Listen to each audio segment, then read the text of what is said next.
सलाम एवरीवन, उम्मीद है आप सब लोग खैर वाफियत से हैं। जब हम लोग इंटरेक्ट करते हैं लोगों के साथ तो उसमें बहुत बार एक कंपटीशन क्रिएट हो जाता है और उसके अलावा भी हम लोग बहुत बार compete ही कर रहे होते हैं। जब आप एक बिज़नेस शुरू करते हैं तो आपका बहुत लोगों के साथ या जो एग्जिस्टिंग बिजनेसेस होते हैं उनके साथ कंपटीशन होता है।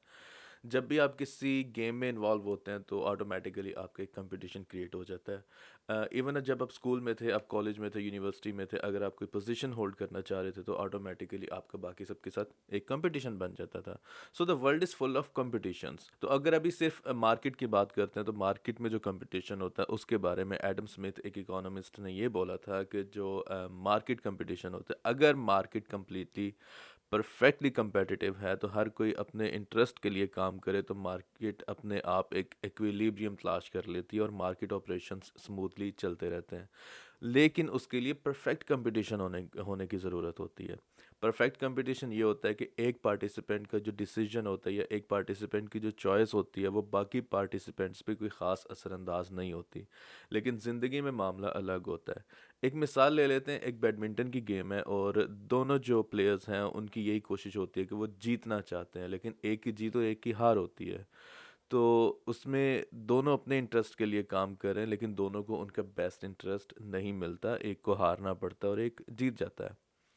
तो इस तरह की जो कंपेटिटिव सिचुएशन होती है ना, जहाँ पे मार्केट में या लाइफ में कहीं भी किसी भी मोड़ पे इंटरेक्शन होती है और कंपटीशन बड़ा शदीद होता है और हर कोई अपना बेस्ट इंटरेस्ट चाह रहा होता है, उसको एक थियोरेटिकल मॉडल दिया गया है जिसको गेम थ्योरी कहा जाता है। गेम थ्योरी ज़्यादा पॉपुलर हुआ था आई गेस 1940s में और इसके बाद भी इस पे बहुत सारा काम चलता रहा और आज भी इस पे काम चल रहा है, बहुत सी रिसर्चेज हो रही हैं।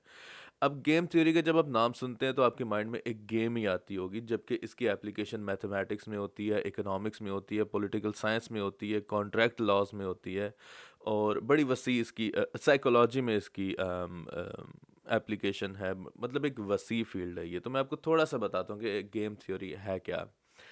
जैसे कि मैंने पहले बता दिया कि it's a model about the interaction of competitive forces in in the surrounding और इन एनी फील्ड। तो गेम थ्योरी उस वक्त अप्लाई होती है जब मोर देन वन पार्टिसिपेंट्स होते हैं और सारे पार्टिसिपेंट्स जो होते हैं वो रैशनल होते हैं और वो अपने इंटरेस्ट के लिए बेस्ट एफर्ट्स पुट करते हैं और वहाँ पे एक इंसेंटिव भी अवेलेबल होता है। ठीक है।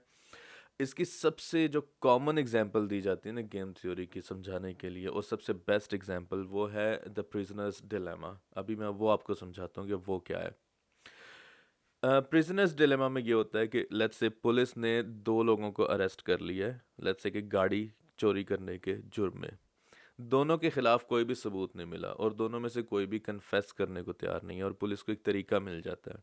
वो दोनों को अलग अलग सेल्स में बंद करते हैं, उनकी आपस में कोई कम्युनिकेशन नहीं है और प्लेयर ए और प्लेयर बी दोनों को सेम ऑप्शंस दी जाती हैं। वो ऑप्शंस क्या है? तो लेट्स से कि पुलिस जो है ना वो प्रिजनर ए के पास जाती है और प्रिजनर ए को ये ऑप्शन दी जाती है कि अगर वो इकबाल जुर्म कर लेता है और प्लेयर बी का या प्रिजनर बी का नाम ले लेता है तो प्रिजनर ए को, जिससे पुलिस बात कर रही है, उसको छोड़ दिया जाएगा और प्रिजनर बी को 3 साल की कैद होगी। और अगर प्रिजनर ए कन्फेस करता है और प्रिजनर बी भी कन्फेस करता है, दोनों इकबाल जुर्म कर लेते हैं, तो दोनों को 2-2 साल की कैद होगी। और अगर प्रिजनर ए खामोश रहता है और प्रिजनर बी भी खामोश रहता है तो दोनों को 1-1 साल की कैद होगी। ठीक है। और अगर प्रिजनर ए खामोश रहता है और प्रिजनर बी कन्फेस कर लेता है तो प्रिजनर ए, जिससे कि पुलिस बात कर रही है, वो 3 साल के लिए अंदर जाएगा और प्रिजनर बी आज़ाद हो जाएगा। अब लेट्स से कि मैं प्रिजनर ए हूँ तो मेरे माइंड में इस वक्त क्या चल रहा होगा? First thing that I think about is कि हमारी डील ये हुई थी कि हम दोनों पुलिस के सामने खामोश रहेंगे। एतबार बरकरार रखने के लिए अपने दोस्त के साथ या अपने जोड़ीदार के साथ एतबार बरकरार बरकरार रखने के लिए मुझे खामोश रहना चाहिए। लेकिन व्हाट इफ़ मैं खामोश रहूं और वो इकबाल जुर्म कर ले, जिससे वो तो आज़ाद हो जाएगा और मैं 3 साल के लिए अंदर चला जाऊंगा। तो क्या मैं किसी के ऊपर इतना एतबार कर सकता हूँ? दूसरा ऑप्शन मेरे पास क्या है कि मैं कन्फेस कर लेता हूँ और अगर वो कन्फेस नहीं करता तो मैं आज़ाद हो जाऊंगा, वो 3 साल के लिए अंदर जाएगा। और अगर वो भी कन्फेस कर लेता है तो हम दोनों 2-2 साल के लिए अंदर जाएंगे और 2 साल इज़ बेटर दैन 3 साल। तो 3 साल से बेहतर है कि 2 साल के लिए अंदर चले जाए। अब उसके बेस्ट इंटरेस्ट में यही है कि वो कन्फेस कर ले और प्लेयर बी उसके बेस्ट इंटरेस्ट में भी अगर वो इंडिविजुअल इंटरेस्ट सिर्फ अपना फ़ायदा सोच रहा है तो वो भी सेम चीज़ सोचेगा कि व्हाट इफ़ वो खामोश रहे और दूसरा कन्फेस कर ले, और इस चीज़ को सोचते हुए वो भी कन्फेस कर ले, तो और दोनों 2-2 साल के लिए अंदर जाते हैं। तो इस चीज़ को, इस स्टेप को जिसमें आप ये सोचना छोड़ देते हैं कि आपके बेस्ट इंटरेस्ट में क्या है, बल्कि आप ये सोचना शुरू कर देते हैं कि किसी दूसरे की वजह से आपको नुकसान हो रहा है, तो उसमें कम से कम नुकसान की कोशिश की जाए कि आपका नुकसान कम से कम हो जाए।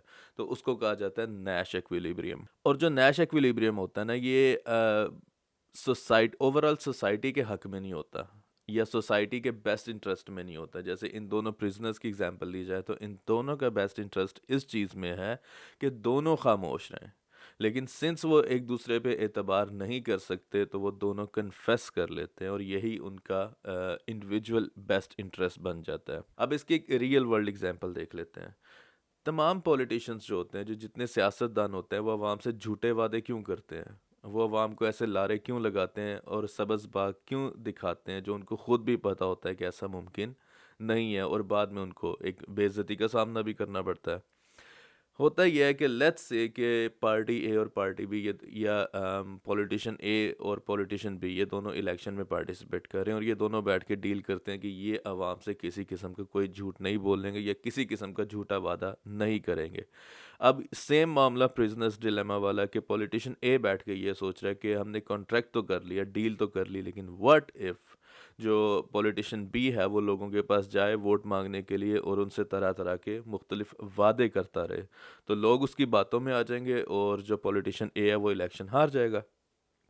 सेम चीज़ पॉलिटिशियन बी सोच रहा है कि अगर वो ऑनेस्ट रहे और उस डील पे पूरा उतरे और लोगों से इस किस्म की कोई बात ना करे, किसी किस्म का वादा ना करे, किसी किस्म के सब्ज़ बाग ना दिखाए, व्हाट इफ़ के जो पॉलिटिशियन ए है वो ये सब कुछ करता रहे और लोग उस पे एतबार कर लें और उसको वोट दे दें और ये इलेक्शन हार जाएगा। सो क्या होता है कि they both decide to go to the public and just lie to them. उनको सब्ज़ बाग दिखाए जाते हैं, झूठी उम्मीदें दिखाई जाती हैं और बहुत कुछ किया जाता है, वो सब कुछ आपके सामने है। तो यहाँ पे भी जो है ना प्रिजनर्स डिलेमा या गेम थ्योरी, ये अपना काम दिखा रही होती है। अब उनके जो झूठ हैं, उनका सब्ज़ बाग दिखाना और लारे लगाना, ये पब्लिक के या सोसाइटी के बेस्ट इंटरेस्ट में नहीं होता, लेकिन ये उन दोनों के इंडिविजुअल इंटरेस्ट में ज़रूर होता है। गेम थ्योरी की एक और बड़ी एग्जांपल दी जाती है और उसका नाम है वॉलंटियर्स डिलेमा। वो ज़्यादा मुझे लगता है कि प्रैक्टिकल है। उसमें गेम कुछ इस तरह सेटअप की जाती है कि बहुत से लोग होते हैं और उनके सामने एक एक्सीडेंट होता है, और जो सब के सब लोग हैं वो ये सोचते हैं कि मैं अगर पुलिस को कॉल करता हूँ या एम्बुलेंस को कॉल करता हूँ तो मेरा टाइम भी जाएगा और मेरे पास इतना टाइम नहीं है, और मुझे पुलिस के सवालों के जवाब भी देने पड़ेंगे, तो मेरे पास तो इतना टाइम नहीं है। तो उसके माइंड में ये होता है कि सिंस इतने सारे लोग मौजूद हैं तो कोई ना कोई पुलिस को कॉल या एम्बुलेंस को कॉल कर देगा, और वो सब के सब लोग यही सोच रहे होते हैं और यही सोचते हुए कोई भी एम्बुलेंस को या पुलिस को कॉल नहीं करता। तो जो एक्सपर्ट्स हैं वो ये कहते हैं कि अगर उनमें से कोई एक भी, जितने लोग वहाँ पे इकट्ठे थे उनमें से कोई भी अगर अकेला होता और अकेला खड़ा इस एक्सीडेंट को देख रहा होता तो वो पुलिस को कॉल ज़रूर करता, लेकिन सिंस उसके माइंड में ये था कि बाकी सब लोग मौजूद हैं, कोई ना कोई कॉल कर देगा, इसलिए वो कॉल नहीं करता। और प्रैक्टिकल लाइफ में ऐसा बहुत होता है, हमें लगता है कि यह हमारी जिम्मेदारी नहीं है, इतने लोग मौजूद हैं, कोई ना कोई इस जिम्मेदारी को पूरा कर देगा, और इतने सारे लोगों में से कोई भी नहीं करता। लेकिन जब हमें पता हो कि ये हमने ही करना है, हमारा ही काम है, तो हम उस पर जंप इन करते हैं और अपना रोल प्ले करते हैं। तो आज के लिए इतना ही। I just wanted to talk about the game theory. ये बड़ी इंपॉर्टेंट थ्योरी है, please go on the internet, check it out, study about it, read about it. इसमें से बहुत कुछ सीखने को मिल सकता है। It was just a little bit that I told you about, और इस पे तो बहुत सी किताबें लिखी जा चुकी हैं और इंटरनेट भरा पड़ा है इसके बारे में जो डाटा अवेलेबल है। तो अगर आपको ये पॉडकास्ट अच्छी लगी है तो इसको लाइक करें, शेयर करें, चैनल को सब्सक्राइब करें, और मिलते हैं नेक्स्ट वीडियो में। अल्लाह हाफ़िज़।